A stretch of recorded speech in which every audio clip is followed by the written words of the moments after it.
comes to the question period, you're welcome to use the chat, but I will be looking at people to raise their hands if they want to come in during the Q&A part of the session. So please use the raise hand function if you want to ask a question rather than using the chat for that purpose. I hope that's all very clear to everybody, and that there won't be any problems in having the session. What I want to do now is to introduce the two speakers. Professor Terence Karran, who it's very nice for me to be in contact with again, because he and I worked together on the report that UCU commissioned called Academic Freedom in the UK, Legal and Normative Protection. He is a professor in higher education in the School of Education at the University of Lincoln, and is probably has an international reputation for expertise on academic freedom, about which he's written a great deal. So we're very pleased to welcome him. And we're equally pleased to welcome Liz Morrish, currently an independent scholar and an activist challenging the managerial appropriation of higher education. She is currently a visiting fellow at York St John University, my neighbouring institution, and has been a principal lecturer and subject leader in linguistics at Nottingham Trent University until she left in 2016. And I understand that Terence will speak first, and he will have about 10 minutes, and then he will be immediately followed by Liz, who will also have 10 minutes. So Terence, please, welcome, and we're looking forward to you kicking this off. Thank you. I've just remembered to unmute my mic. Thank you very much, colleagues, for inviting me to this particular event. I know the UCU has been very much to the fore with respect to protecting academic freedom, and I'm certain that in the future it will also continue to try and protect academic freedom. I decided not to use PowerPoints because I've only got 10 minutes, but I have a short address. I have entitled the address Academic Freedom and Freedom of Speech, Cousins but Not Twins. The reasons for the title will be apparent shortly. Okay, in terms of both definition and everyday practicalities, academic freedom is clearly part of a wider set of complementary human rights, with an evident link between academic freedom and freedom of speech. Indeed, Connolly observes that, and I quote, academic freedom is a kind of cousin of freedom of speech, unquote, while Daughtry argues that the free speech guarantee serves as the basis of the concept of academic freedom. However, Olivas draws a useful distinction by arguing that the concepts of academic freedom and freedom of speech are symmetrical and overlapping, not synonymous.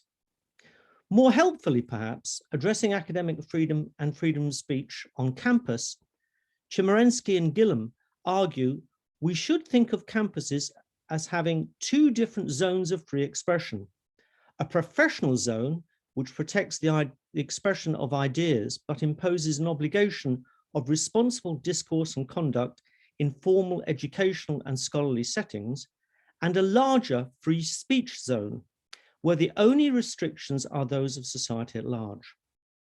Members of the campus community may say things in the free speech zones that they would not be allowed to say in the core educational and research environment.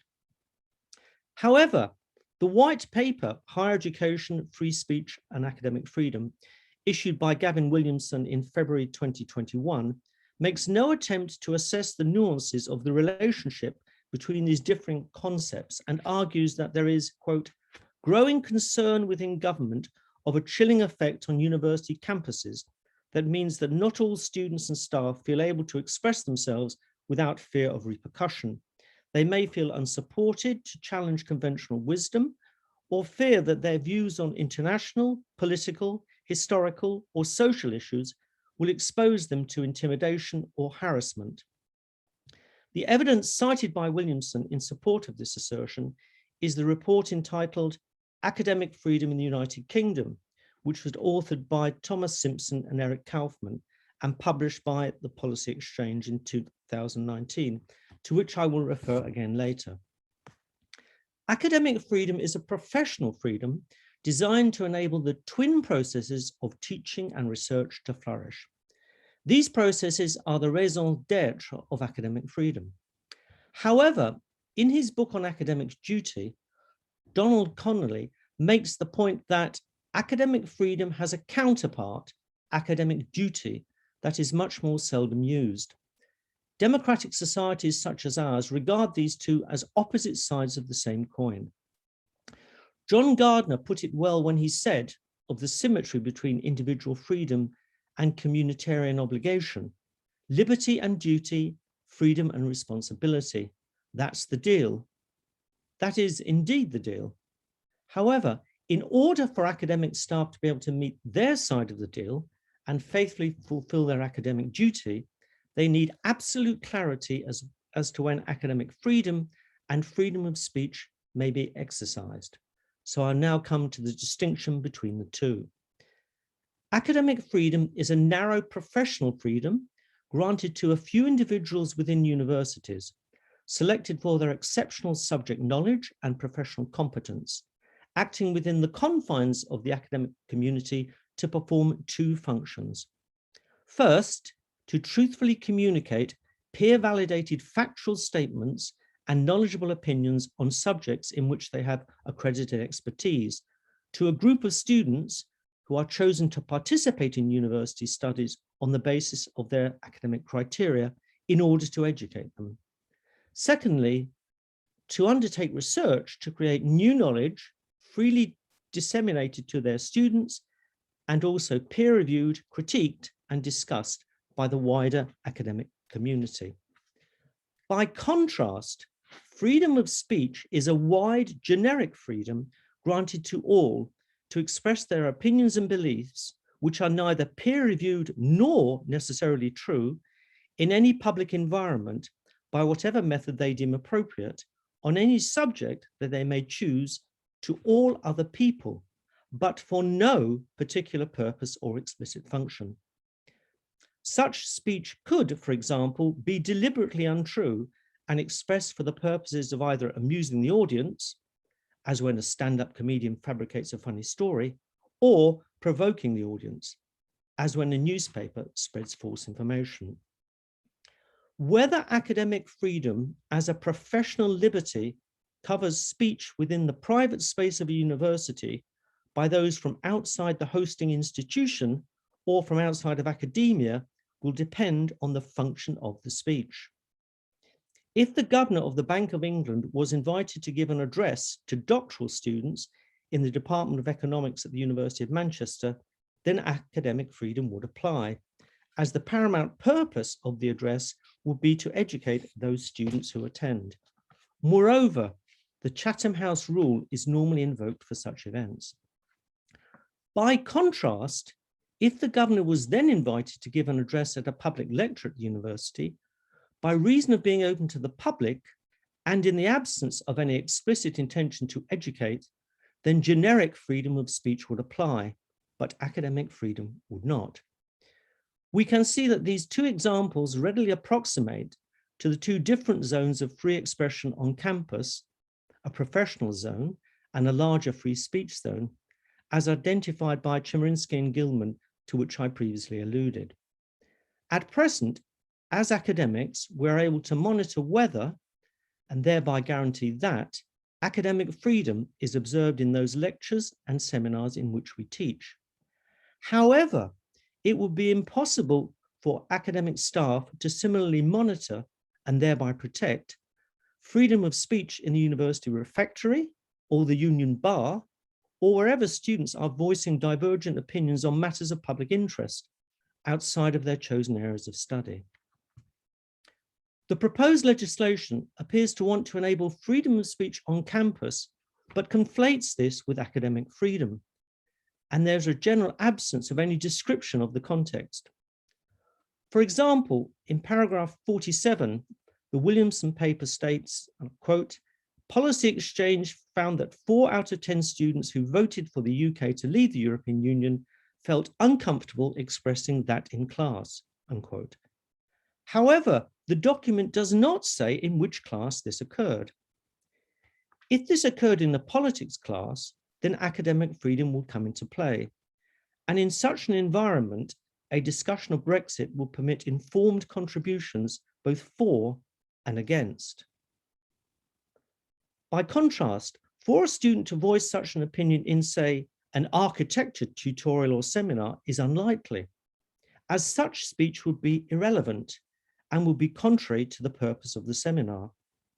Hence, architecture students could not argue that they wish to be allowed to exercise their freedom of speech by mentioning their support for Brexit in an architecture seminar if the purpose of the seminar was to discuss, for example, the merits of Gaudi's architecture in Barcelona. Similarly, if a professor of architecture voiced an opinion of Brexit, either positive or negative, to his students in his architecture seminar when discussing Gaudi's work, this would be an abuse of academic freedom. However, the same professor could use freedom of speech to express his views on Brexit to his colleagues in the senior common room. In the same paragraph of the white paper, Williamson states 24% of Labour supporters, 22% of Liberal Democrat supporters, and 20% of Green supporters reported that they felt unable to express their views, unquote. But Williamson's paper does not state whether these views were expressed in a seminar on architecture, politics, or some other subject, or were expressed in the union bar. Hence, the academic context, allied to the function and expert content of the speech, are crucial in determining whether academic freedom or freedom of speech will apply. However, there are limits to freedom of speech which will apply to public lectures. In the UK, under Article 10 of the Human Rights Act 1998, everyone has the right to freedom of expression. But the law states that this freedom may be subject to formalities, conditions, restrictions, or penalties as are prescribed by law and are necessary in a democratic society. Hence, for example, causing a panic by shouting fire in a crowded theatre would be subject to such restrictions. Whether or not freedom of speech for public lectures on campus is covered by such formalities, conditions, restrictions, or penalties, and how extensive these might be, could be difficult to determine. Following a large-scale survey among UCU members, abuse of academic freedom was found to be widespread within UK universities. For example, 35.5% of respondents admitted subjecting themselves to self-censorship at work. This survey led to a submission by the UCU to UNESCO that academic freedom is insufficiently protected in the United Kingdom. UNESCO is due to report on the UCU submission in October 2021. In November 2020, as a result of an expert report on threats to academic freedom and the autonomy of universities in Europe, which I produced for the Committee on Culture, Science, Education and Media of the Council of Europe, the Parliamentary Assembly of the Council voted to draft a convention on academic freedom, or alternatively, consider drafting an additional protocol on academic freedom to the European Convention on Human Rights. Whether or not the government chooses to ignore UNESCO's recommendation and the Council of Europe's new academic freedom policy remains to be seen. But it is evident that these developments make it likely that Williamson's currently proposed legislation will not be the last word on this important topic. Thank you.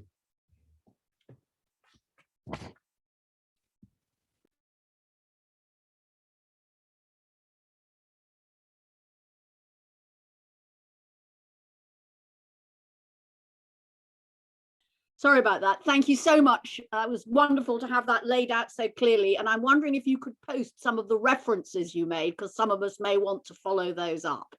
I certainly will want to do a bit more homework. So if there's a way we can make that available to the people in the webinar, that'd be lovely. Now I want to welcome Liz Morrish, who will be presenting, I think, a sort of some of the more direct relationships, perhaps between university practices and academic freedom, based on her own research and experience. Welcome, Liz. Thank you, Joanna, and thank you to Terence. Set the scene very well in distinguishing between freedom of speech, which the government seems very worried about, and academic freedom, which they don't seem to consider much at all. We shouldn't be shocked at this moment in time to be finding a lot of rather manufactured threats to free speech and academic freedom circulating. These talismanic for right-wing activists during the era of Trump and other popularists, indeed Boris Johnson. The government's very keen to appoint a free speech champion, and that continues a campaign started by Sam Gyimah when he was Minister for Universities in 2018. And it's become known more currently as a war on woke. And some of the examples are the perceived threats that some people conjure up of trans people by their mere existence, and also hostility towards suspicion of courses which declare a sympathy with social justice or which manifest a progressive approach. And included in this have been things like critical race theory and Black studies. We need to be very clear that these represent threats to academic freedom. And some of these threats arise from government legislation, such as the Prevent Agenda, or indeed violations of the Haldane principle in scientific research, because research councils now insist on directing their funding to certain economic priorities encouraged by the government. And more recently, there's been a kind of coercion via some oblique threats to funding of universities in the restructuring regime that was announced in August. You may have missed it. It was announced by Michelle Donnellan. And this has now set a tone for ideological oversight, which some university leaders seem very keen to embrace.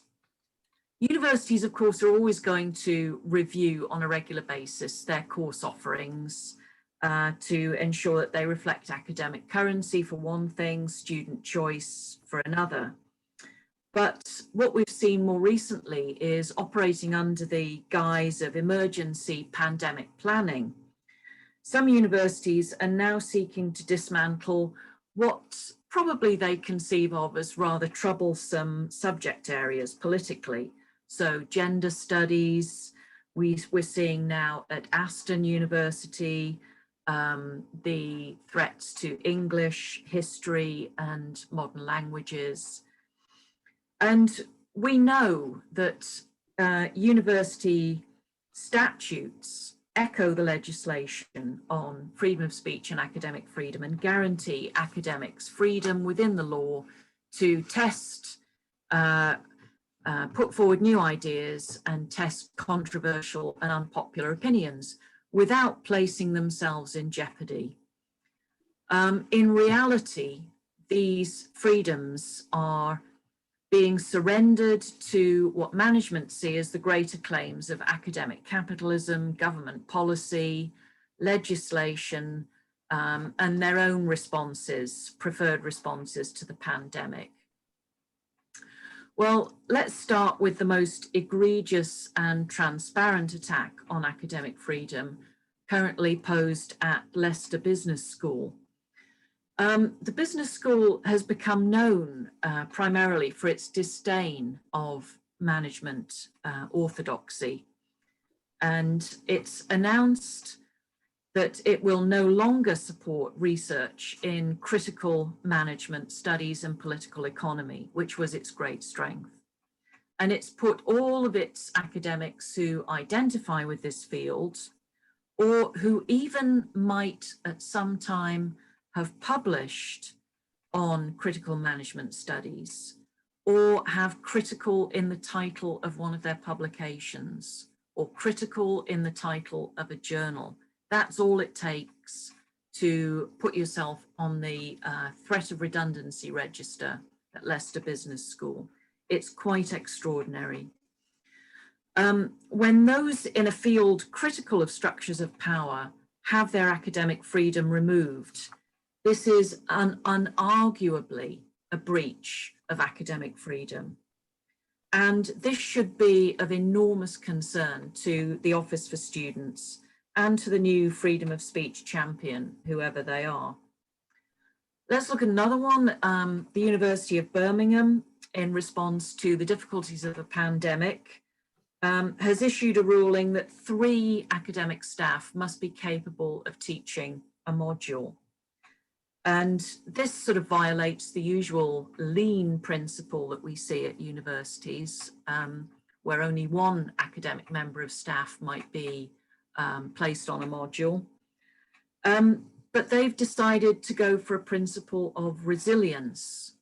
It also conveniently makes it much easier for courses to be taught in the event of strike action or making colleagues redundant.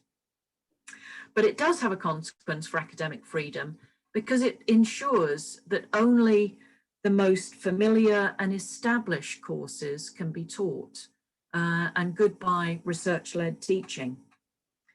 And then we have more commonplace control measures within universities like performance management driven by the REF and the striving for higher rankings. So each academic will be familiar with publication metrics, constant round of appraisals, assessments, and mock REF exercises, which give individual scores to academics, even though that is not the way the REF works. Just the availability of these metrics has allowed a new kind of management by surveillance that plagues the lives of academics. So these are controls now that dictate every phase of an academic career. At the University of Birmingham again, UCU is contesting a proposal for a new career framework known as Up or Out.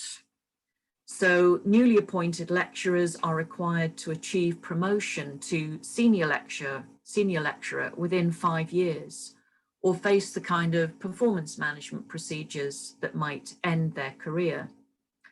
Junior academics who enter on these conditions are going to be unlikely to gamble their careers on academic risk-taking or pursuing a challenge to an established paradigm.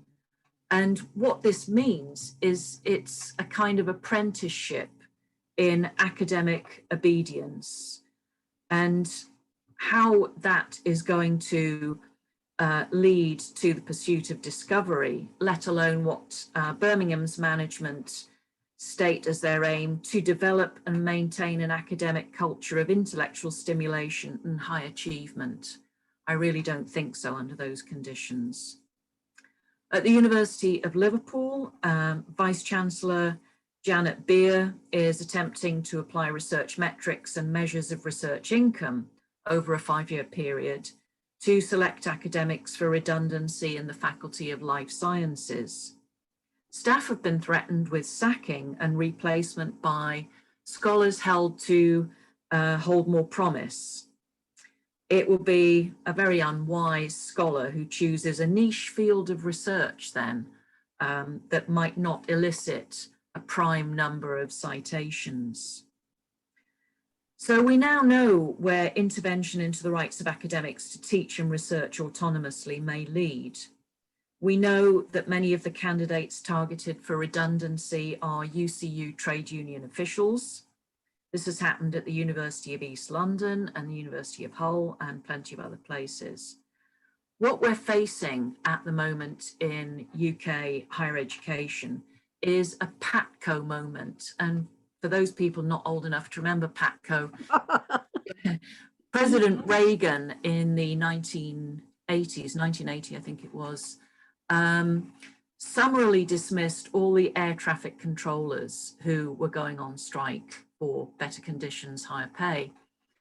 And this emboldened other leaders, primarily Margaret Thatcher, to deal with trade unions as they saw fit, and led to very restrictive trade union legislation. We really need to seize this moment. We have to defend academic freedom. We are the canary down the mine in an era of right-wing authoritarianism. There is a lot to defend. The role of universities in a liberal democracy. We must be assertive in protecting the rights of academics whose lawful and reasoned opinions are now subject to some very sinister threats. We have to defend this just like we defend the right to protest and the right to roam.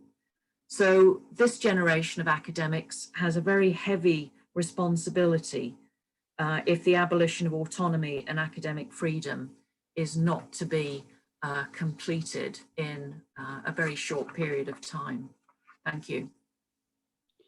Thank you so much, Liz. That's a wonderful looping back from us sponsoring the webinar on academic freedom because we care about it, to bring it back to our very direct concerns as trade unionists for ourselves, for academic staff and academic support and related staff in colleges and universities.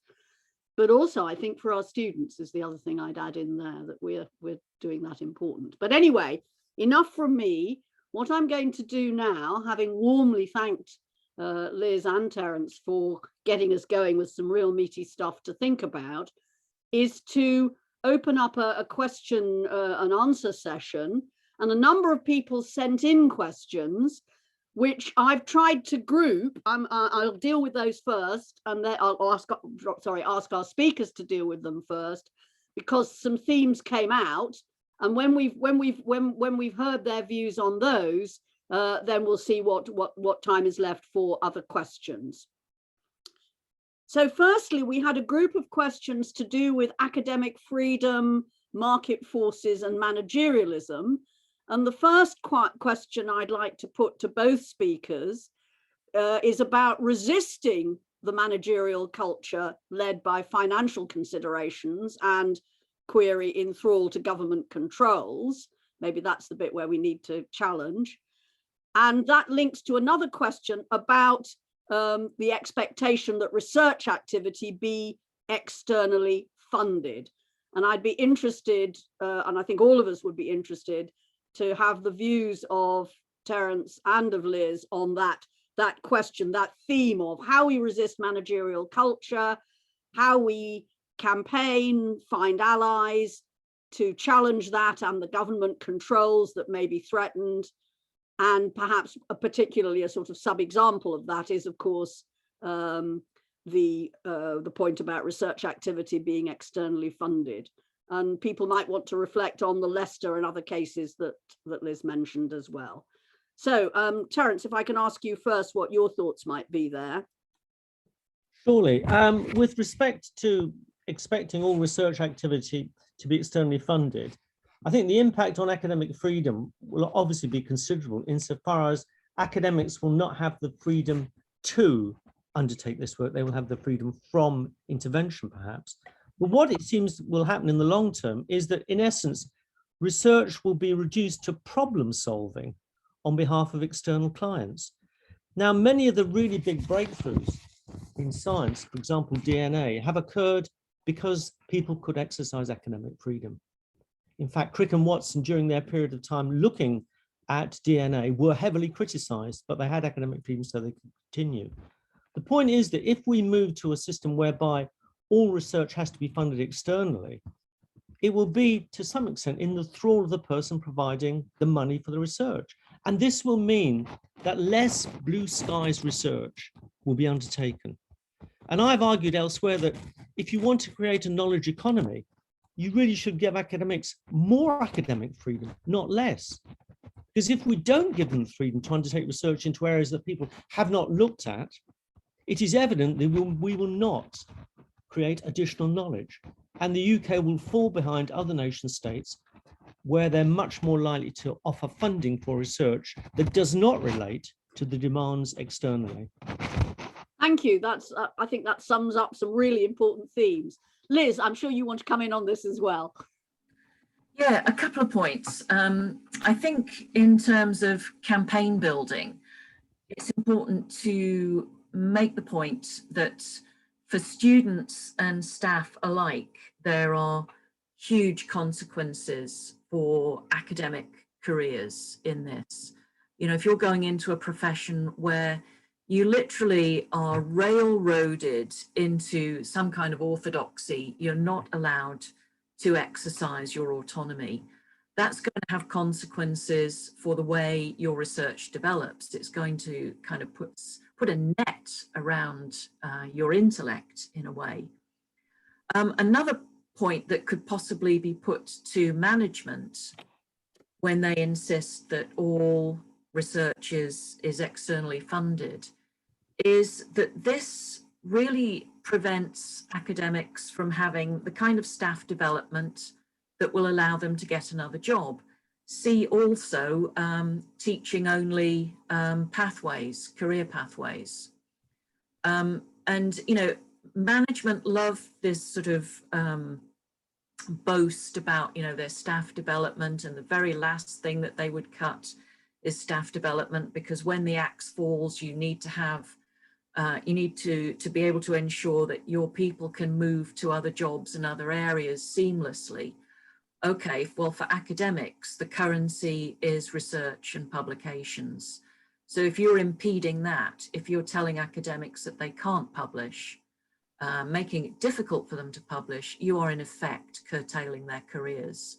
And, you know, managerially, that's not on, and it doesn't comport with the way that management like to sell their story, the narrative that they have. And of course, reinforces precariousness and casualization, which, as we all know, is not good for anyone. Thank you very much. I'm going to sort of stick with the theme of marketisation, which several people have put in questions about. And here it's about linking marketisation to workload, reducing time for scholarship to develop teaching, for research, which may feed into teaching and also feeds into the wider worlds, obviously, of knowledge and debate. And I'm just wondering if we could, and again, the Leicester and Birmingham cases might be interesting in this point. I'm wondering if we could ask Liz, maybe first this time, and then Terence, about the reorienting of research away from, if you want, a professional, intellectually underpinned model to one that is a customer, client, market-centered model. And again, maybe as Liz did in her previous response, think about how we as UCU might begin to challenge that. So Liz, if I can ask you if you'd like to chip in on those questions. Yeah, starting with the workload model, it's good to see that UCU is grasping this, and that there is considerable pushback on the way that workload models are being developed, with, you know, the consequent undercounting of time, you know, teaching time, scholarship time, marking time are all undercounted, and that has a knock-on effect, squeezing research out. So there needs to be a concerted campaign looking at the structure and balance of workload models and making sure that they are realistic. In terms of how do we preserve time for research, I always wonder, you know, people who prioritize research don't seem to suffer when other things fall by the wayside, as much as people who prioritize the other claims on their time, perhaps to academic citizenship, that they are punished if their research falls into abeyance. So what lessons does that send out to everybody? One of the problems with this is that people are expected in their appraisals to come to some kind of individual negotiation about their research time, and the expectation that research time has to be earned either by previous good performance in terms of publications, or these days that has been supplanted by grant capture. So we need to sort of get this out of the shadows, out of individual negotiation, and restore research to being the right of academics. The trouble is universities have gone a considerable into balkanizing academics into researchers and teachers, and it isn't always accorded, you know, individuals aren't always accorded their preference, and you know, so going back to this sense of staff development, developing as an academic, that you should be allowed the right to develop in all directions and to emphasize one over another at different points during your career. Thanks. I mean, that's almost like a practical, very practical negotiating and campaigning list for ourselves as UCU. Terence, would you like to add to that? Yeah, I mean, what's interesting to me is that university managers repeatedly indicate that universities need more and more autonomy, by which they mean more power for the Vice-Chancellor. But they seem reluctant to give that autonomy to academic staff in terms of dividing their time between teaching and research. So in the long term, I can think that what will happen is that we'll try and push back, but we will then come under greater pressure. I mean, what's been interesting, Liz mentioned the WAM and undercounting. Lockdown has indicated to people exactly how much time they do spend academically in a way that didn't happen before, because the difference between work and life is now become less apparent between the two. In terms of what we can do, I know the UCU are doing the best that they can. The UCU, as I mentioned, did make an appeal to UNESCO. That appeal will be heard in October. I'm hopeful, if history repeats itself, because an appeal was made previously by the Danish trade union academia, and that led to change in the law on academic freedom in Denmark. I'm hoping that both UNESCO and also the Council of Europe will put enough pressure under the government to do something.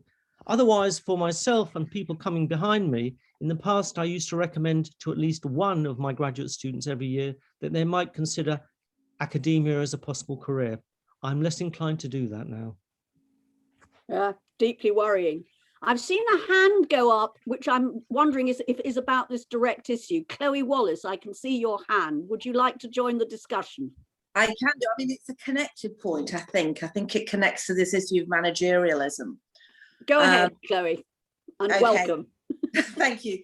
No, I'm just wondering how you would see the application of academic freedom in the context of pedagogy as well as in the context of research. I'm from the University of Leeds, and this I think is something that is coming up more and more. Firstly, a tendency to kind of try and prescribe pedagogy, prescribe some kind of institution-specific pedagogy, and then in connection with the digital agenda, which we were talking about, I think, a few days ago, the extent to which you're kind of decoupling, treating the academic as a content provider, and then decoupling the actual method of how we're conveying and how we're engaging the students, because we're also wanting to think about the academic freedom or the application of all of this to students themselves. So I wonder if academic freedom is a context in which we can also have these arguments about academic autonomy in the area of pedagogy, in our approaches to teaching, and in our adoption of various different types of teaching method, as well as in the context of the particular things which we choose to study and research. Personally, I think that would be fantastic. I'm just wondering if Liz and Terence are comfortable with this, since we've got into an area which several people asked about, which is what are the kinds of things that UCU might take up, either in institutions or collectively across the different parts of the UK and the different parts of the post-school sector. I'm wondering if colleagues who are present, and it's wonderful that there are so many of you, over 100, would want to stick their hands up around this theme of how we campaign, as Chloe did, including issues of pedagogy and scholarship, as well as research and teaching in their more sort of closely defined forms. So I'm looking for raised hands, and it may take me a while to spot. Margaret Phelan, hello. Thank you, Joanne. I'm Margaret Phelan. I'm the Wales official for the University and College Union in Wales. we are going to be discussing in the coming sort of 12, 18 months, a new quite significant piece of legislation that's going to bring the FE, the funding and planning of further and higher education together. And one of the things that I would like to make sure about is that we have a regulation in place on academic freedom that's fit for purpose.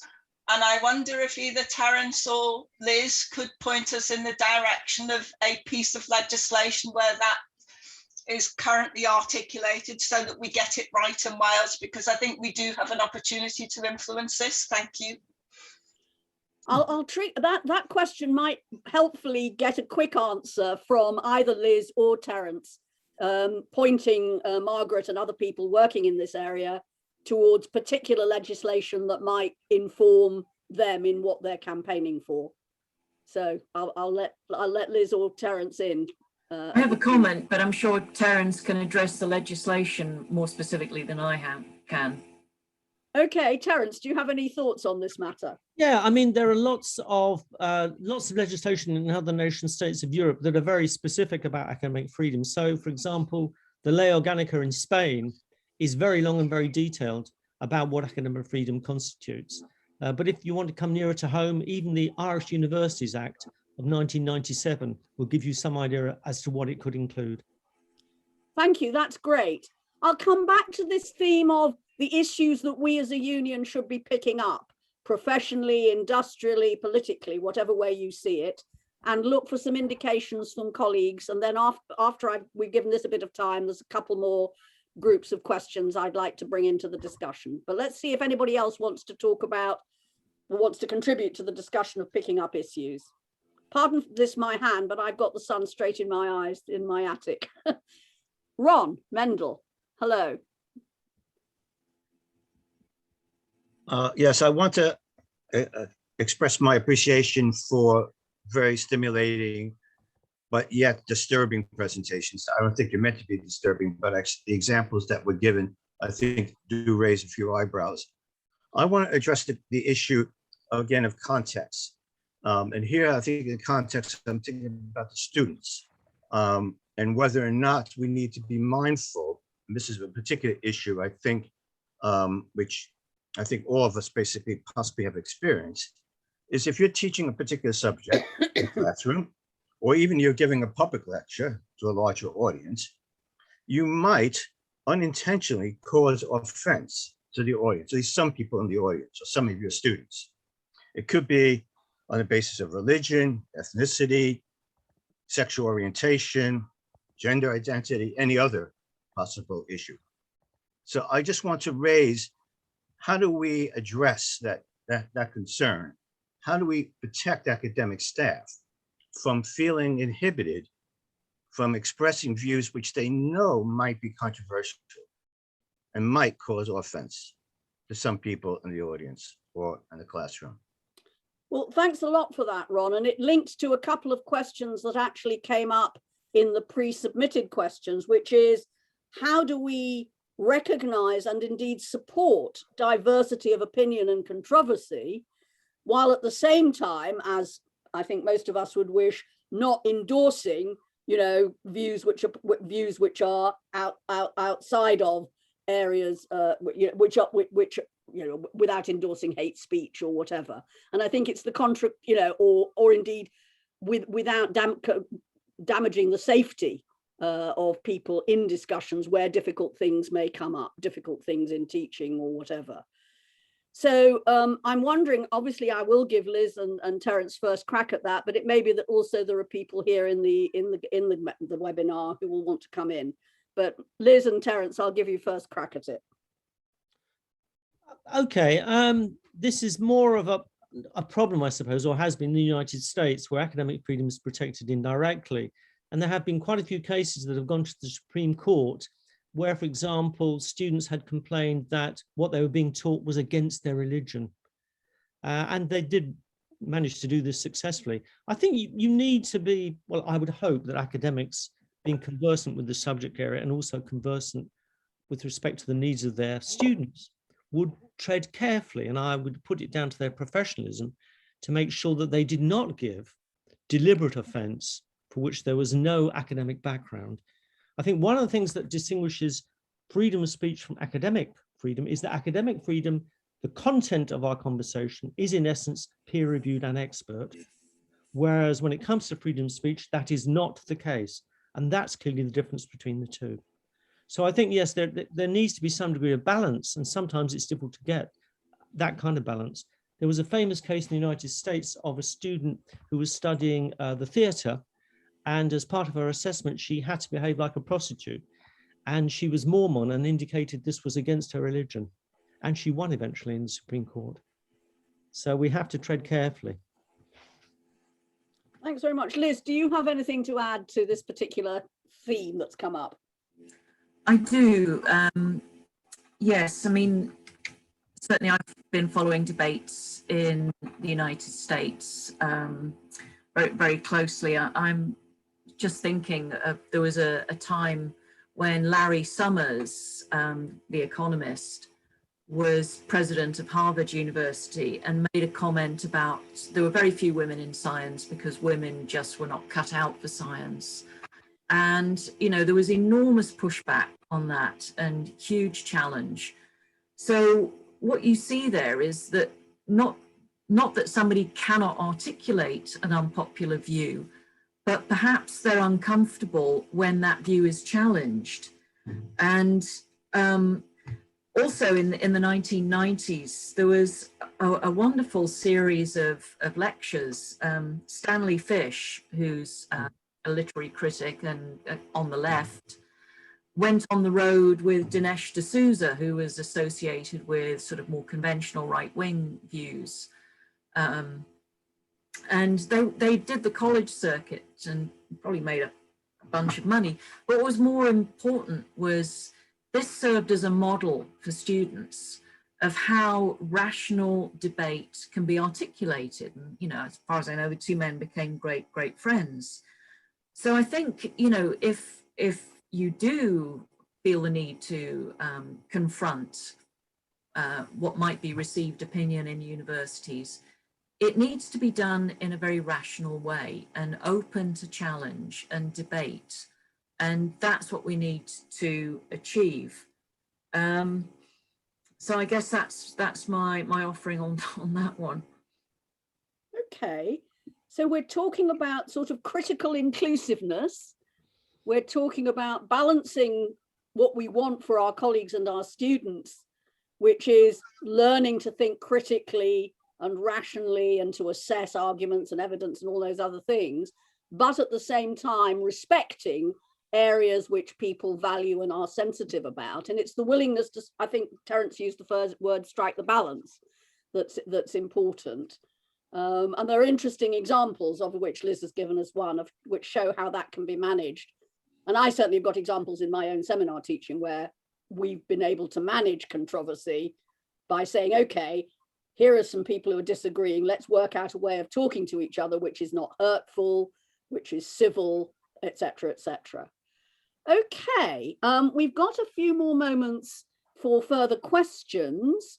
And then I'm going to ask Terence and Liz to maybe sum up, you know, where we might be as a result of the exchanges. And by the way, there are some lovely exchanges in the chat column, which people may want to look at because people are obviously engaging in a very lively way.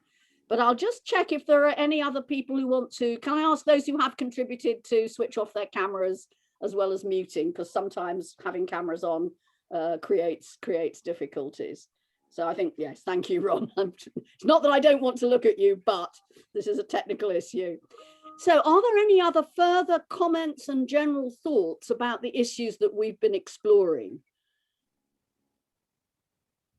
Issues that people feel that we could take a bit further in the remaining time that we have, which is obviously not great.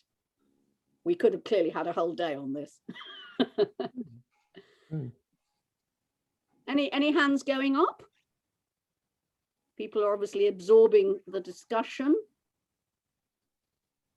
In which case, I will give Liz and Terence the opportunity to sum up or to leave us with some thoughts to continue reflecting on. I'll take Liz first, if that's okay.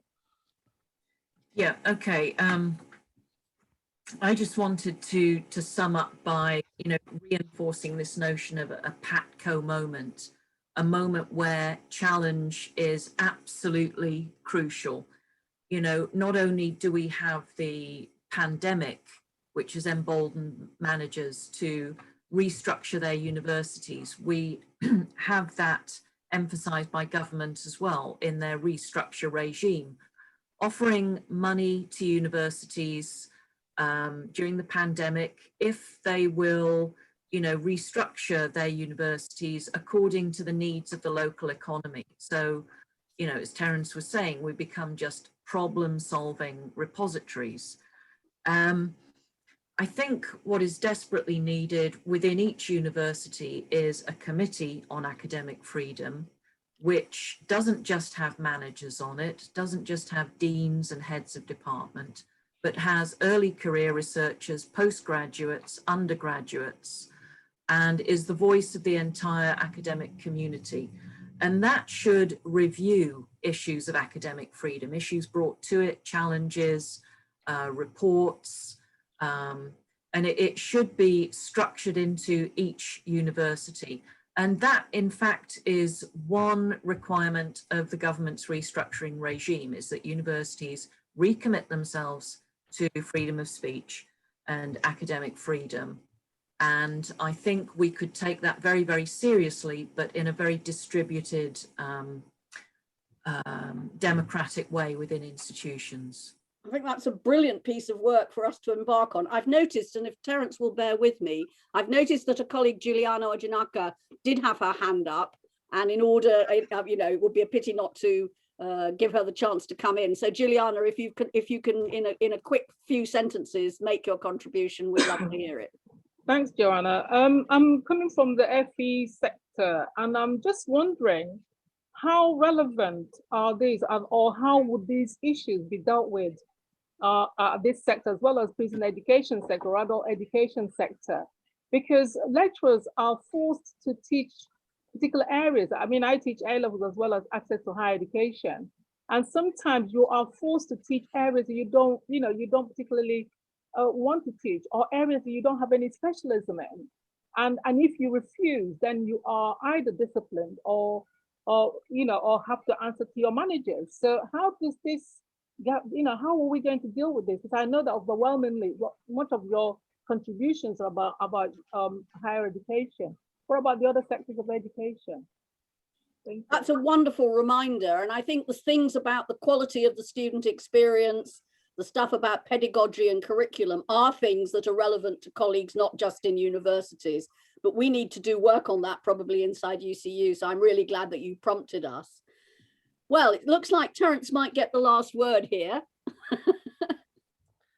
Okay, right. What I can say, colleagues, is that we must hang together or we will hang separately. And in that sense, I think the point made previously about local effort being put in. One of the things about the UCU survey that revealed was that not many people knew exactly what their academic freedom rights were. And so the union has, as a result, gone forward to try and make sure that more effort is given to making sure that colleagues do understand exactly what their rights are. With respect to academic freedom and freedom of speech, I think the government is trying to solve a problem that doesn't exist. However, there's no way that any of us can, as it were, hang around in union bars listening to see if freedom of speech is to some extent abrogated. We just can't do that. So I don't know how this legislation is going to work out. But I think what we need to do is stand together and also keep making efforts internationally and, in essence, ignore the government and try to go to higher bodies to try and get protection for academic freedom. By that process, we may hopefully be able to improve the working conditions of our colleagues and also their academic freedom at the same time. Well, that's brilliant, linking the local and the global, as we frequently do. All of the bits of our sector and our membership inside the UK, inside our institutions, beyond the UK. So that's brilliant. Listen, thank you everybody for coming to this session. It's been terrific, and I can see people are really thinking on their feet as I tried to keep scanning the chat. Can I thank our two speakers who have been really so thoughtful and stimulating, as well as a bit scary because of the Patco moment stuff. So thank you, Terence, and thank you, Liz. Thank you to our captioner, Heather Ali, and thank you, Rebecca, for her elegant interpreting. But above all, thank you to everybody who's been here. Let's all stay in touch. I know that centrally we will be thinking about ways that UCU can keep on with this work that they launched, starting work with Terence 3 or 4 years ago. And I think your ideas, your information, your energy will be a very important part of that. So stay in touch, and we'll all stay in touch with you. And thanks to all the officials, the participants, the speakers, and the other people who've supported the session. And go safe into a nice afternoon and a good weekend.